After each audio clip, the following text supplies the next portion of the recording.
you had a life-changing road traffic accident all those years ago. Will you just tell us a little bit about that and how it made you kind of stronger and how it's changed your life? Yeah, of course, yeah. So on the 28th of August 1999, I was involved in a road traffic accident.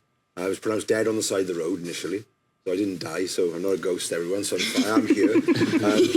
Yeah, so I didn't die, but then they took me to a hospital in Newport in Wales, and there was nothing they could do for me there, so I had to have a police escort to another hospital in Wales, because that's where neurology was, and plastic surgery.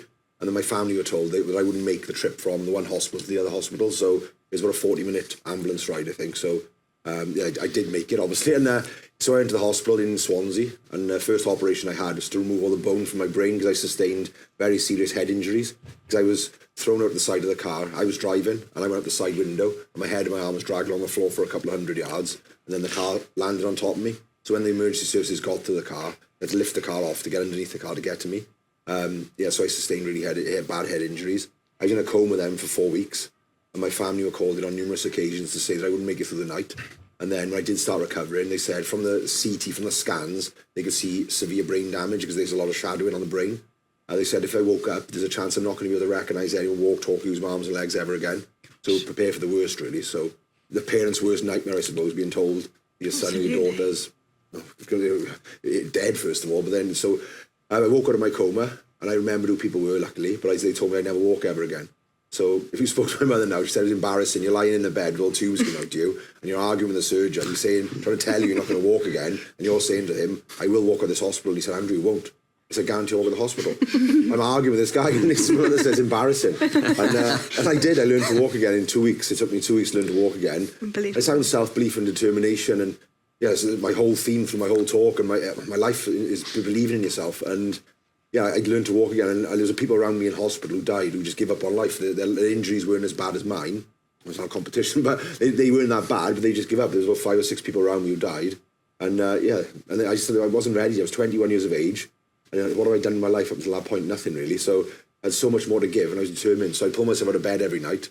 I'd fall on the floor, pull myself on the bars on the side of the bed, do a couple of steps, fall on my face, and I'd learn to walk again then. But the first time I got out of bed was quite frightening, because the physiotherapy stood me out of bed. I physically could not remember how to walk. So you got mind, muscle, obviously you all the connection, I could not remember. So she had to pick my feet up and pick one up in front of the other. And then my brain remembered how to walk again then after a couple of days. So yeah, so it was great. So yeah, the physical injury I had were horrendous. But the biggest challenge I lay ahead for me really was my mental health. I struggled behind, with a mask. I wore a mask for 24 years of my life, I suppose, getting up with a big smile on my face, doing a corporate job, banking and all this sort of thing, putting a shirt and tie on. Behind closed doors, I was breaking, I suppose, and I hated myself. I called myself a freak every day. I hated what I saw in the mirror. I just wish I died in my accident. I never tried to take my own life.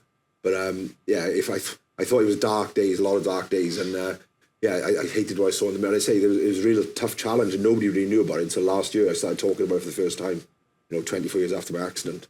My son, I don't recommend people struggling with mental health to have children, but my son being born, it saved my life massively, because he gave me a purpose in life again. And I dragged myself out of bed every day.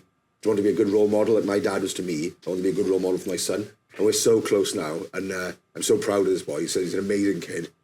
Get emotional, I'm sorry. And yeah, he's a good kid. I love him so much. He's a great kid. He's in Australia now, travelling, but we were so close. We're like brothers.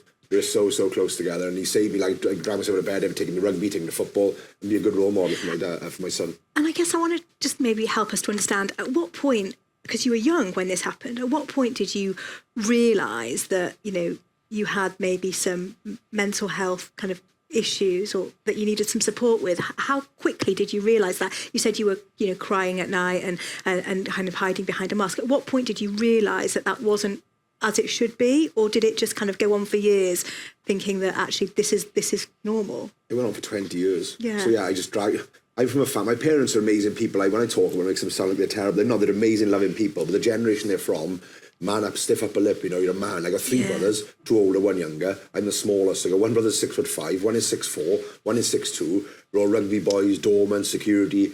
My dad's 80 years of age. My mother's 76. They've never driven a car, never sat in an aeroplane. They have the same food every night. The generation they're from is like old school. Yeah. So I can't talk to I can't talk to my parents about anything at all, about anything, feelings. I can talk about rugby and football and sport and but not feelings and emotions. That's like saying the F word in my mother's house, so I said feelings or emotions. You're a man, you haven't got feelings or emotions, so I wasn't vulnerable. I didn't show my vulnerable side till a couple of years ago, really. I just didn't think it would make me weak if I showed my vulnerable side.